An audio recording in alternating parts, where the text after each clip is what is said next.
Hello everyone, आज मैं NCERT की क्लास 10th के मैथ का चैप्टर 5 का इंट्रोडक्शन वाला वीडियो लेके मैं आ गया हूँ। इसमें गाइस इस वीडियो में जो भी कॉन्सेप्ट होगा मैं सारा का सारा कॉन्सेप्ट मैं इस चैप्टर से आपको बताऊंगा। इस चैप्टर में जो भी कॉन्सेप्ट आपको पढ़ना है सारे एक्सरसाइज का मैं एक ही वीडियो में कंप्लीट कॉन्सेप्ट बताऊंगा, ठीक है। तो आप क्या करना, इस वीडियो को बहुत ही अच्छे से देखना और सारे कॉन्सेप्ट को अच्छे से दिमाग में आप सेट कर लेना, ताकि आपको जो भी आप एक्सरसाइज के सवाल करोगे आपको उसमें कोई भी दिक्कत नहीं आएगी करने में, ठीक है। तो इस चैप्टर का नाम है अर्थमेटिक प्रोग्रेशन। अर्थमेटिक प्रोग्रेशन जिसे शॉर्ट फॉर्म में हम एपी कहते हैं, ठीक है, और जिसको हम हिंदी में समांतर श्रेणी कहते हैं। समांतर श्रेणी मतलब अर्थमेटिक प्रोग्रेशन, इसे हम शॉर्ट फॉर्म में एपी कहते हैं, ठीक है। मैं इसको एक एग्जांपल लिख रखा है मैंने 13579। तो मैंने एग्जांपल जो लिख रखा है यहाँ पर 13579 डॉट डॉट डॉट मैंने ऐसे लिख रखा है। मतलब एपी का मतलब ये होगा, जैसे मान लो आपने एक श्रेणी यहाँ पर लिखा हुआ है ना, जैसे मान लो कि यहाँ पर जो एग्जांपल है मैंने 13579 ले रखा है। तो इसमें देखो हम सबसे पहले इसको पहचानेंगे कैसे कि ये एपी में है कि नहीं है और ये एपी में कैसे है, ठीक है। तो देखो यहाँ पर 1 है और 3 है, यहाँ पर एक 5 है, यहाँ पर 7 है और 9 है। तो सबसे पहले इन दोनों का हम इन सारे का डिफरेंस देखेंगे। अगर ये सब का डिफरेंस अगर इक्वल होगा तो वो एपी में होगा। सिंपल सी लैंग्वेज में अगर मैं बताऊँ तो देखो इन दोनों का डिफरेंट मतलब दूसरे टर्म, देखो इसको हम टर्म कहते हैं, ये इसको हम टर्म कहते हैं और हिंदी में पद कहेंगे। मैं एक एक चीज़ आपको बताऊंगा, इसको हम इंग्लिश में टर्म कहेंगे, टर्म जिसे हम हिंदी में पद कहते हैं। ये हो गया पद, ठीक है, इसको भी टर्म कहेंगे, इसको भी टर्म कहेंगे, इसको भी टर्म कहेंगे, इसको भी टर्म कहेंगे, मतलब सब टर्म है। तो ये जो पहला है तो इसे हम प्रथम पद कहेंगे हिंदी में, प्रथम पद यानी कि फर्स्ट टर्म। सेकेंड टर्म यानी कि द्वितीय पद, तीसरा पद, चौथा पद, पांचवा पद, second term, third term, fourth term और फिफ्थ टर्म, ऐसे शोन रहता है। मतलब कंटिन्यू ऐसे इन्फिनिटी तक रहेगा, ए एन टर्म तक रहेगा, यहाँ पर ए एन टर्म तक रहेगा लास्ट में, ठीक है।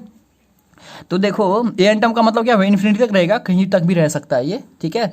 तो देखो तो यहाँ पर इन सब का डिफरेंस देखो, ये सेकेंड वाले टर्म में से फर्स्ट वाले टर्म को आप माइनस करो, 3 में से 1 गया तो 2 बचा, इन दोनों के बीच में 2 का डिफरेंस है। सिमिलरली 5 में से 3 गया, इसमें से यहाँ भी 2 का डिफरेंट है। 7 में से 5 गया, यहाँ भी 2 का डिफरेंट है। 9 में से 7 गया, यहाँ भी 2 का डिफरेंस है। मतलब सब में मुझे दिख रहा है जो सब में 2 का डिफरेंस है। तो कोई जरूरी नहीं है 2 है, मतलब जो भी एपी होगा उसके जो ये सेकेंड नंबर और फर्स्ट नंबर का जो डिफरेंस होगा वो सेम होगा। तो अगर वो सेम होगा सबका, देखो इसमें देखो 2 2 2 2 2 2 आ रहा है, तो सबका डिफरेंस अगर सेम होगा, इक्वल होगा, तो वो टर्म एपी में होगा, ठीक है। तो मैं अभी आपको इसको और डिटेल में बताऊंगा। पहले मैं क्या करता हूं, यहाँ पर लिखा है मैंने general form of AP. AP का जनरल फॉर्म क्या होता है, सब चैप्टर में हमने पढ़ा है उसका जनरल फॉर्म क्या होता है। तो ये हो गया, सबसे पहले ए हो गया, ये जो फर्स्ट प्रथम पद है उसको हम ए से डिनोट करते हैं, ठीक है, ये ए से डिनोट करते हैं, ये ए हो गया। ए प्लस डी हो जाएगा। अब बताओ, अब यहाँ पर सवाल ये आता है जो डी क्या होता है। डी का मतलब होता है डिफरेंस, डिफरेंस, ठीक है। अगर मैं बताऊं तो इसमें हम कॉमन डिफरेंस इसे कहते हैं, कॉमन डिफरेंस। कॉमन डिफरेंस का हिंदी होता है सार्व अंतर। सार्व अंतर, सार्व अंतर क्या होता है, जो मैंने अभी आपको बताया, यहाँ जो 2 मैंने निकाला था, ये 2 क्या है, सार्व अंतर है, मतलब कॉमन डिफरेंस है यहाँ पर 2। ये जो 2 है, ये दोनों को माइनस करके जो वैल्यू आएगा उसको हम डी से डिनोट करते हैं, कॉमन डिफरेंस मतलब सार्व अंतर, तो इसे हम डी कहते हैं। ये जो ए है, ए जो है ये फर्स्ट टर्म है, ये जो ए है, मतलब अगर ए पी मैं लिखूँ तो एक ऐसे भी लिखूंगा मैं, जैसे A1 A2 A3 A3 dot dot dot dot AN तक, ठीक है। ये हो गया एक जनरल फॉर्म एपी का भी। जो A1 जो है, ये वाला टर्म A1 हो गया, इसे हम A और A1 दोनों के नाम से जानते हैं। ये A प्लस डी जो है ये A2 हो जाएगा, ये A प्लस 2D जो है ये A3 हो जाएगा, और ये A प्लस 3D जो है ये A4 हो जाएगा। मतलब फर्स्ट टर्म, सेकेंड टर्म, ये A1 के नाम से भी जानते हैं हम इसे, first term, second term, third term और फोर्थ टर्म, प्रथम पद, द्वितीय पद, तृतीय पद और चौथा पद। तो ये होता है जनरल फॉर्म। मैं आपको अभी एग्जांपल से बताता हूँ जी ये फॉर्म कैसे सही है। मतलब आपको सबसे पहली बात जो है, जो ए का मतलब समझ में आ गया, ए का मतलब फर्स्ट टर्म, जो भी सवाल में दिया रहेगा फर्स्ट टर्म को हम ए कहते हैं, और जो लास्ट टर्म दिया रहेगा ए एन, ए एन का मतलब होता है लास्ट टर्म। ए एन का मतलब हो गया लास्ट टर्म, यानी कि इसे हम हिंदी में कहेंगे अंतिम पद, ठीक है, आप अच्छे से समझना इस चीज़ को, बहुत ही इजी चैप्टर है ये पूरे मतलब बुक में से इजी चैप्टर में से एक चैप्टर ये भी है जो आपको बहुत ही आसानी से समझ में आ जाएगा और बहुत अच्छे से आप मार्क इसमें गेन कर सकते हो अगर आपने अच्छे से समझा तो। ठीक है, तो आपको पता चल गया ए या फिर A1 का मतलब क्या होता है, प्रथम पद होगा। ठीक है, डी का मतलब सार्वअंतर होता है, यानी कि इसको हम फर्स्ट टर्म कहेंगे इंग्लिश में, फर्स्ट टर्म। ठीक है, फर्स्ट टर्म कहेंगे। तो अभी देखो आपको जो है मेनली अभी तक इतना कुछ समझ में आया है, जो मैंने बिल्कुल बेसिक सी चीज़ें बताया है आपको। जैसे मान लो एक मैं दूसरा सा एग्जांपल ले लेता हूँ कोई, जैसे मान लो मैंने ले लिया एक एग्जांपल 1 2 3 और 4, 1 2 3 4 मैंने लिया, डॉट डॉट डॉट ऐसे आगे जाएगा। तो आपको ये बताना चाहिए आपका ये एपी में है कि नहीं है। तो आप कैसे बताओगे, सबसे पहले देखो ये A1 होता है, जो डी निकालने का जो फॉर्मूला होता है वो होता है A2 minus A1, A2 minus A1। तो A2 का वैल्यू यहाँ पर 2 है, तो आप यहाँ से क्या करो 2 माइनस A1 का वैल्यू क्या है 1, तो इक्वल टू 1 आ गया।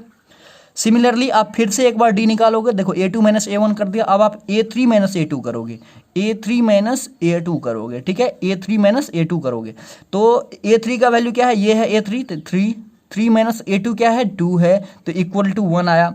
अब फिर से क्या करोगे आप A4, देखो A3 तक हो गया ना, अब A4 माइनस क्या हो जाएगा, A4 माइनस A3, तो A4 का वैल्यू कितना है 4 और माइनस A3 का वैल्यू कितना है 3 है, तो इक्वल टू 1। अब यहाँ पर देखो बिल्कुल सबका डिफरेंस जो है कॉमन है, सबका डिफरेंस जो है कॉमन है 1 1 1, इसीलिए हम कॉमन डिफरेंस कहते हैं इसे। तो सबका डिफरेंस 1 1 1 है, तो हम कह सकते हैं ये क्या है, ये जो एक्सप्रेशन दिया हुआ है ये क्या है, इट इज एन एपी, यह एक एपी है, यह एक समांतर श्रेणी है। कैसे, क्योंकि हम इस सबका जो टर्म का डिफरेंस है वो क्या है 1 1 1 है। ठीक है, तो इस तरीके से हम इसे समझेंगे जो ये क्या है एपी में है। ठीक है, आई होप आपको यहाँ तक इजीली समझ में आएगा। मैं सिमिलरली एक दूसरा एग्जांपल भी आपको बता देता हूँ जो एपी में नहीं होगा। जैसे मान लो मैंने एक एग्जांपल ले लिया 3 5 9 12 डॉट डॉट डॉट मैंने ले लिया। ठीक है, एग्जांपल। अब देखो खैर देखो ये तो आपको दिखने से ही पता चल रहा है जो एपी में नहीं है, क्योंकि देखो इन दोनों का डिफरेंस 2 है और इन दोनों का डिफरेंस 4 है। ठीक है, लेकिन इसे हमें करके दिखाने होंगे जो आप कैसे बता रहे हो जी ये एपी में नहीं है। तो सबसे पहले हम इसका डी निकालेंगे, मतलब सार्वअंतर निकालेंगे, डिफरेंस निकालेंगे।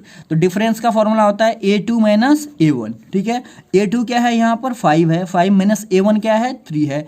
A2 A1 तो आपको समझ में आ गया होगा, A1 मतलब फर्स्ट टर्म, A2 मतलब सेकेंड टर्म, प्रथम पद और द्वितीय पद। तो 5 में से 3 गया तो यहाँ पर 2 आ गया। आपको देखो आप ना कम से कम 2 बार आप निकाल लेना डी, है ना, आप 3 बार भी निकाल सकते हो, कोई दिक्कत नहीं है, मैं 2 बार निकाल लेना आप सवाल में। तो देखो A2 माइनस A1 हो गया, A2 माइनस A1, अब आ जाएगा A3 माइनस A2। ठीक है, इसमें से इसको माइनस करेंगे, इसमें से इसको माइनस करेंगे, इसमें से इसको माइनस करेंगे, तो A3 क्या है यहाँ पर, A3 आपका 9, तो 9 में से 5 माइनस होगा A3, और A2 क्या है 5 है, तो 9 में से 5 माइनस होगा तो यहाँ पर 4 बचेगा। तो गाइस आप यहीं पर देख लो, यहीं पर आपका डिफरेंट आ गया। अगर ये दोनों सेम आता तो मैं इसका तीसरा टर्म भी निकालता, अगर तीसरा भी सेम आ जाता तब ठीक है वो एपी में है। लेकिन यहाँ पर देखो ये डिफरेंट आ गया, दोनों है ना, यहाँ पर 2 आया, इन दोनों के बीच का डिफरेंट 2 है, इन दोनों के बीच का डिफरेंट 4 है, तो यहाँ पर लिख दूंगा मैं it is not an AP, यह एक एपी नहीं है। सवाल हमारा खत्म हो गया। ठीक है, तो आई होप आपको ये एपी को कैसे आप पहचानोगे, आपको कैसे समझ में आएगा जो ये एपी में है कि नहीं है, तो वो आपको अभी तक समझ में आ गया होगा। ठीक है, अभी हमारा दूसरा टॉपिक क्या है, मतलब इसी में जो दूसरा टॉपिक आपको पढ़ना है, देखो जैसे मान लो आपके पास एक एक्सप्रेशन आ गया, मैं आपको एग्जाम्पल ले लेता हूँ, एक एग्जाम्पल दिया मैंने, जैसे 1 हो गया, 3 हो गया, 5 हो गया, 7 हो गया, 9 हो गया, डॉट डॉट डॉट, है ना। इसमें से आपको कह देगा जो 10 टर्म निकालो इसमें। देखो तो देखो ये A1 हो गया, ये A2 है, ये A3 है, ये A4 है, ये A5 है ना, A1 A2 A3 A4 A5 है। ठीक है, तो इसमें से आपको 5 ही टर्म दिया हुआ था, आपको 10वां टर्म निकालना है। तो 10वां टर्म आप कैसे निकालोगे, है ना, इसको आपसे पूछ रहा है आप 10वां टर्म निकालो, आप इसका डी भी निकाल के बताओ। ठीक है, आप इसका A1 बताओ, है ना, A1 इक्वल वॉट बताओ। तो ठीक है, तो आपको देखो यहाँ पर A1 इक्वल तो साफ साफ दिख रहा है, A1 इक्वल यानी कि फर्स्ट टर्म यानी कि A है। D इक्वल भी आपको साफ साफ दिख रहा है, क्या है, आप 3 में से 1 को माइनस कर दो, 3 में से 1 को माइनस कर दिया तो 2 आ गया, तो यहाँ से D का वैल्यू भी आपको 2 आ गया। लेकिन यहाँ से A10 का वैल्यू क्या आएगा, तो A10 का वैल्यू का एक फॉर्मूला होता है, वो फॉर्मूला है आपका AN equal A N equal, मैं आपको बता रहा हूँ, A N equal A plus N minus one into D. ठीक है, ये आपका एक फॉर्मूला होता है। अब इसमें प्रॉब्लम क्या है, आपको यहाँ पर आपको एन का मतलब नहीं पता है, और यहाँ पर बस ए का मतलब तो आपको पता ही है क्या होता है, ए मतलब फर्स्ट टर्म। ठीक है, और एन का मतलब नहीं पता है, और डी का मतलब आपको पता है, डी का मतलब डिफरेंस होता है। तो यहाँ पर एन क्या होता है, एन का मतलब होता है number of terms. Number of terms मतलब जो आपका टर्म्स पूछता है, जैसे मान लो यहाँ पर 8 10 पूछा है, मतलब 10वां टर्म क्या है, तो 10वां टर्म अगर आपसे पूछ रहा है तो यहाँ से इस एक्सप्रेशन में एन इक्वल आपका 10 आ गया। समझ में आया, मतलब जितना टर्म्स आपसे पूछेगा, 10वां टर्म बताओ तो एन का वैल्यू 10 हो गया, आपसे पूछेगा 12वां टर्म बताओ तो एन का वैल्यू 12 हो जाएगा। ठीक है, तो यहाँ से एन के वैल्यू 10 आ गया। अब देखो आपके पास फॉर्मूला क्या है, तो यहाँ पर हो जाएगा A10, इस फॉर्मूला बैठाओ, एन की जगह पर 10 लिखोगे आप। A10 इक्वल, देखो ए का वैल्यू क्या है, यहाँ पर देखो एक्सप्रेशन में ए का वैल्यू आपका है 1, A1 1, तो ए का वैल्यू 1 ही हुआ, तो यहाँ पर आप 1 लिखोगे।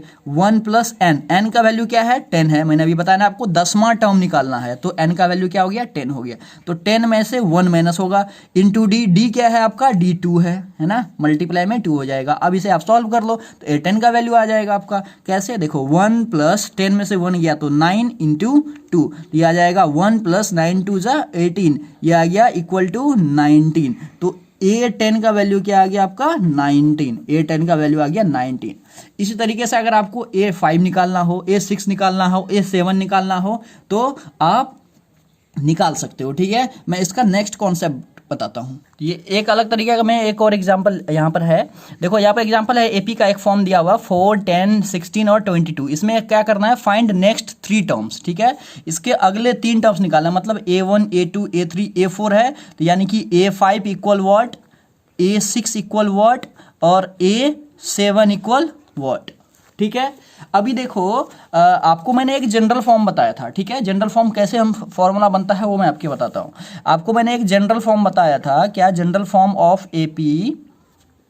जनरल फॉर्म ऑफ एपी क्या होता है, एक तो ए हो गया, दूसरा हो गया ए प्लस डी हो गया, तीसरा क्या हो गया ए प्लस 2D हो गया, चौथा हो गया ए प्लस 3D हो जाएगा, ऐसे ही बढ़ता जाएगा। मतलब यहाँ पर देखो A1 का वैल्यू जो होगा वो ए है, यहाँ पर A1 का वैल्यू ए है, यहाँ से देखो A2 का वैल्यू ए प्लस डी है, मतलब सेकेंड टर्म, प्रथम टर्म जो है फर्स्ट टर्म वो ए हो गया, है ना।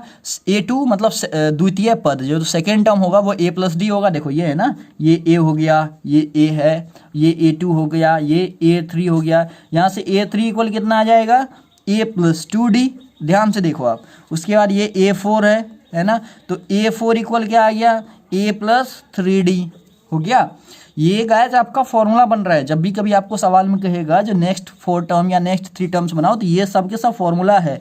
A2 का ये फॉर्मूला है, अगर A2 निकालना होगा तो ये फॉर्मूला, A3 होगा तो ये फॉर्मूला, A4 होगा तो ये फॉर्मूला। उसी तरीके से अगर A5 कहेगा तो A प्लस 4D। मतलब देखो करने का तरीका क्या है, अगर A5 बोला तो ए तो प्लस हमें करना ही है सब में, और उसके बाद इस 5 में से 1 कम कर दो और उसे डी से मल्टीप्लाई कर दो, 5 यानी कि 4D। अगर A6 निकालना है मुझे तो A प्लस 5D, है ना। आप इसे लर्न कर लो। उसके बाद मान लो आपको यहाँ पे मैं बताता हूँ, अगर मान लो आपको A7 निकालना है तो A प्लस 6D हो जाएगा। अगर आपको A8 निकालना है तो A प्लस 7D हो जाएगा, है ना। इसी तरीके से सिमिलरली वो आगे बढ़ता रहेगा। ये आपका टर्म है, देखो आप खुद देखो यहाँ पर A प्लस डी, तो ये first term, second term, third term, ये है ना आपका। अभी देखो आपको मैंने यहाँ पर एग्जांपल क्या लिया है, 4 10 16 22, ये मैंने एग्जांपल ले रखा है। ठीक है, और इसमें क्या करना, नेक्स्ट 3 टर्म्स निकालना है। क्या पता आपको नेक्स्ट 4 टर्म्स 5 टर्म्स 6 टर्म्स कुछ भी हो सकता है निकालने के लिए, है ना। इसमें बस 3 टर्म्स निकालने हैं आपको। तो आप कैसे निकाल, देखो आपको पता है A1 A2 A3 A4 है, मतलब मुझे A5 निकालना है। तो A5 का फॉर्मूला मैंने अभी यहाँ पर लिखा है, A5 का फॉर्मूला A प्लस 4D, है ना। यहाँ पर A5 का फॉर्मूला होता है A प्लस 4D होता है। अब गाइस देखो इसमें आपको क्या क्या जरूरत है, अब देखो A की जरूरत है, ए आपको इसमें चाहिए, और डी अगर आपको इसमें चाहिए। अगर आपको ए और डी पता चल जाए तो A5 आपको आसानी से समझ में आ जाएगा। ठीक है, तो आप क्या करोगे, आपके पास जो सवाल है वो सवाल है 4 10 16 और 22 डॉट डॉट डॉट, ये सवाल है। तो इसमें सबसे पहले आप ए पता कर लो, ए का तो वैल्यू 4 है, बहुत इजीली पता चल गया। डी का वैल्यू क्या हो जाएगा, इसमें से इसको माइनस कर देंगे हम, A2 माइनस A1, तो A2 का वैल्यू कितना है 10 10 माइनस 4, इक्वल टू 6 आ गया। देखो जब आपको ऑलरेडी दिया हुआ है कि ये एक एपी है, ठीक है, तब आपको दो टर्म डी का निकालने की कोई जरूरत नहीं, क्योंकि सवाल में आपको दिया हुआ है जी ये पहले से ही एपी है, तो वो सबका डिफरेंस इक्वल ही होगा, ठीक है। तो आपको बस डी एक ही बार निकालना है, फर्स्ट सेकंड टर्म में से फर्स्ट टर्म को माइनस कर दो, वो आपका डी हो जाएगा। तो 10 में से 4 गया तो 6, तो मतलब ए का वैल्यू 4 आया और डी का वैल्यू 6 आया। अब आपको A5 निकालना है, तो A5 इक्वल क्या होता है, A प्लस 4D, है ना। यहाँ पर फॉर्मूला फिट कर दो आप, A का वैल्यू क्या है 4 है, प्लस 4 इंटू डी का वैल्यू क्या है 6 है ना। तो यहाँ पर 4 प्लस 6 4 जा 24, इक्वल टू कितना आ गया, ये आ गया आपका 28। तो A5 का वैल्यू आ गया आपका 28, मतलब इसका जो नेक्स्ट टर्म हो जाएगा ये हो जाएगा 28। नेक्स्ट आपको अब क्या निकालना है, देखो A6 भी निकालना है, तो मैं यहाँ पर A6 निकाल लेता हूँ। A6 इक्वल क्या होता है, A प्लस 5D, ठीक है। तो A प्लस 5D, A का वैल्यू 4 है और 5 इंटू डी का वैल्यू कितना है 6 है, तो ये आ जाएगा 4 प्लस 30, यानी कि आ गया 34। A6 आ गया आपका 34, ठीक है। तो बहुत ही इजी चैप्टर है आपको, इसी तरह से आप A7 A8 ऐसे आप निकाल लोगे। तो मैं इसका अब नेक्स्ट टर्म बताता हूँ। देखो कभी कभी होता क्या है, जो AN होता है, AN को हम क्या किस नाम से जानते हैं, AN को हम किस नाम से जानते हैं, AN को हम अंतिम पद कहते हैं, इसे हम कहते हैं अंतिम पद, हिंदी में अंतिम पद, यानी कि इसे हम कहते हैं लास्ट टर्म। AN का मतलब होता है लास्ट टर्म, किसी भी AP का लास्ट टर्म को हम AN कहते हैं। और गाइस होता क्या है, AN इक्वल कभी कभी AN को हम L भी मानते हैं, L इक्वल भी मान लेते हैं, मतलब L इक्वल AN होता है। कभी कभी क्वेश्चन में आपको L दे दिया रहेगा, जो सवाल में A दिया हुआ है और L दिया हुआ है, तो आप इसका सेकेंड टर्म या थर्ड टर्म फाइंड आउट करो। तो आपको उसमें घबराना नहीं है, AN का मतलब L होता है, तो ये दोनों का मतलब इक्वल होता है। कभी कभी AN को हम L से भी डिनोट करते हैं, ठीक है, ये कॉन्सेप्ट है, ठीक है। आगे का क्या है, देखो अभी जैसे मान लो कभी AP दे दिया, जैसे मान लो एग्जांपल ले लिया मैंने 4 10 16 22 डॉट डॉट डॉट आगे दे दिया, कह देगा इसका जो आप इसके प्रथम n पदों का योग ज्ञात करें, है ना। इंग्लिश में आ जाएगा जो find sum of nth term, first nth term, मतलब इसमें कह देगा जी ये सबका ऐड करो, सबका सम ज्ञात करो आप। तो आपको ऐसे जोड़ना मुश्किल हो जाएगा, 10 प्लस 4 14, फिर 14 में आप 16 ऐड करो, फिर 16 में 22, ऐसे डॉट डॉट डॉट अगर आप ऐड करते रहोगे, है ना। तो ये थोड़ा सा आप माइंड में कैलकुलेट करोगे तो थोड़ा सा बड़ा हो जाएगा, आप वैसे भी कैलकुलेट करोगे तो आंसर वही आएगा, लेकिन इसका एक फॉर्मूला होता है, और जो सम निकालने का फॉर्मूला होता है, अगर आपको सम निकालने के लिए कहेगा तो उसे हम S से डिनोट करते हैं। किससे डिनोट करते हैं हम, S से। तो S का फॉर्मूला होता है, S यहाँ पर n लिख दो आप, SN, मतलब sum of nth term. S का मतलब होता है sum of nth term of an AP। तो sum of nth term of AP क्या हो जाएगा, इसका फॉर्मूला होता है n/2, यहाँ पर हो जाएगा n/2 और ब्रैकेट में 2a plus n-1 into D, ये होता है फॉर्मूला, ठीक है। 2SN का फॉर्मूला होता है, मतलब जब भी कभी आपको कहेगा जो किसी भी AP का आप सम निकालो, यहाँ पर n के जगह में आपका टर्म होगा। जैसे मान लो आपको कह देगा जो आप जो है S10 निकालो, ठीक है, मतलब सम निकालो, ये AP का 10वें पद तक उसका सम निकालो, मतलब इस AP के लास्ट 10 टर्म्स का आप सम निकालो, ऐड करो। तो आप क्या करोगे, यहाँ पर n के जगह पर आपका n का वैल्यू आपका 10 हो गया, तो आप देखो यहाँ पर n के जगह पर 10/2 हो जाएगा, यहाँ पर 2 इंटू मान लो a का भी वैल्यू कुछ होगा, मान लो मैंने यहाँ पर 1 लिख दिया, ठीक है, प्लस n का वैल्यू 10 है तो 10-1 हो गया, d का वैल्यू मान लो मैंने 2 लिख दिया, एग्जाम्पल मैं बता रहा हूँ, ठीक है। तो यहाँ से S10 इक्वल कितना हो जाएगा, ये आ जाएगा 5, ये आ गया 2, ठीक है, ये प्लस 9 इंटू 2, ठीक है। तो यहाँ से आ गया 5, यहाँ पर आ जाएगा 2 प्लस 9 2 ज़ा 18, यहाँ से आ गया 5 इंटू 18 2 ज़ा 36। आप इसे कैलकुलेट करके यहाँ पर लिख दोगे, ये आ गया आपका मतलब लास्ट 10 टर्म्स का कुल योग आ गया, ठीक है। अब मैं इसी फॉर्मूले से मैं एक और फॉर्मूला आपको बना के बताता हूँ। देखो यही फॉर्मूला है सम का, यहाँ पर n लिख दो, आप नहीं भी लिखो तो कोई बात नहीं, ये सम हो गया, सम ऑफ n टर्म, यहाँ पर n टर्म हो गया। देखो ये SN का फॉर्मूला है, ये मतलब सम ऑफ nth टर्म का हो गया, ठीक है। अब आप क्या करोगे, देखो इसी फॉर्मूले से मैं एक और फॉर्मूला आपको बताता हूँ, मतलब सेम रहेगा, वो डिपेंड करता है कब यूज करना, मैं अभी आपको बताऊंगा। n/2 इक्वल, देखो यहाँ पर जो 2a है मैं इसको a प्लस a लिख सकता हूँ, प्लस n-1 इंटू डी है ना, इसको मैं ऐसे लिख सकता हूं। और गैस देखो आपको ना ये वाला टर्म देख करके आपको कुछ याद आ रहा होगा, यहां से यहां तक देख करके a plus N minus one into d. आपको मैंने यहाँ अभी एक फॉर्मूला बताया है, ये रहा A N equal A plus N minus one into D, A plus N minus one into D, यानी कि ए एन होता है, यहाँ पर ए एन लिखा है ना मैंने, वही चीज़ देखो। तो अब आप क्या करो, ये इससे एक दूसरा फॉर्मूला बन गया क्या, एस एन इक्वल आ जाएगा n by two plus a plus इसको लिख दो आप ए एन, ठीक है। ये एक फॉर्मूला में, क्योंकि ये कंप्लीट को मैंने ए एन लिख दिया, तो एक और फॉर्मूला आपका बन गया। तो गाइस देखो आप इस फॉर्मूले का भी यूज कर सकते हो जब भी सम कहेगा निकालने के लिए, तब ये इसका भी यूज कर सकते हो और इसका भी यूज कर सकते हो। लेकिन एक चीज, इस फॉर्मूले का यूज आप तब करोगे जब आपको ए एन का वैल्यू पता होगा, जब आपको अंतिम पद यानी कि लास्ट टर्म अगर आपको दिया हुआ रहेगा और ए भी आपको पता रहेगा, एन भी आपको पता रहेगा, तब आप इजीली इस फॉर्मूले पर पुट कर दो, आपका सवाल बहुत ही इजीली सॉल्व हो जाएगा, ठीक है। नहीं तो अगर आपको ए एन का वैल्यू नहीं पता है तब आप इस फॉर्मूले पे पुट करोगे, ठीक है, तब आपका इस फॉर्मूले से आंसर आएगा, ये इस फॉर्मूले से, ठीक है। अब देखो मैं इससे एक और फॉर्मूला आपको बना दूंगा, कैसे, देखो एस एन इक्वल आ जाएगा n by two a plus, अभी मैंने आपको क्या बताया, ए एन को हम एल से भी डिनोट करते हैं, तो ए एन की जगह पर मैं यहाँ पर एल भी लिख सकता हूँ। तो ये फॉर्मूला भी मैं यहाँ पर यूज कर सकता हूँ, लेकिन कब, जब आपको एल का वैल्यू पता हो, यानी कि ए एन का वैल्यू पता हो, लास्ट टर्म आपको पता हो, तब मैं इस फॉर्मूले का यूज करूंगा, ठीक है। तो यहाँ तक आया, होप आपको अच्छे से समझ में आया होगा। तो मैंने अभी तक जो इस चैप्टर में जो भी आपको पढ़ने हैं कॉन्सेप्ट, सारा कॉन्सेप्ट लगभग मैंने आपको इसमें बता दिया है, और जो भी कॉन्सेप्ट रह जाएगा वो मैं जब क्वेश्चन आएगा उसमें आपको मैं बताता जाऊंगा साथ ही साथ, ठीक है। तो आई होप आपको ये जो पूरा इंट्रोडक्शन का वीडियो है अच्छे से समझ में आया होगा। आप ध्यान से देखना, अच्छे से समझना, बहुत ही ईजी चैप्टर है आपका ये, और करने में आपको बहुत मजा आएगा, इस चैप्टर को सॉल्व करने में बहुत मजा आएगा, ठीक है गाइज। मिलते हैं फिर नेक्स्ट वीडियो में, इसके एक्सरसाइज का वीडियो में लेके आऊँगा, ठीक है। आई होप आपको समझ में आया होगा।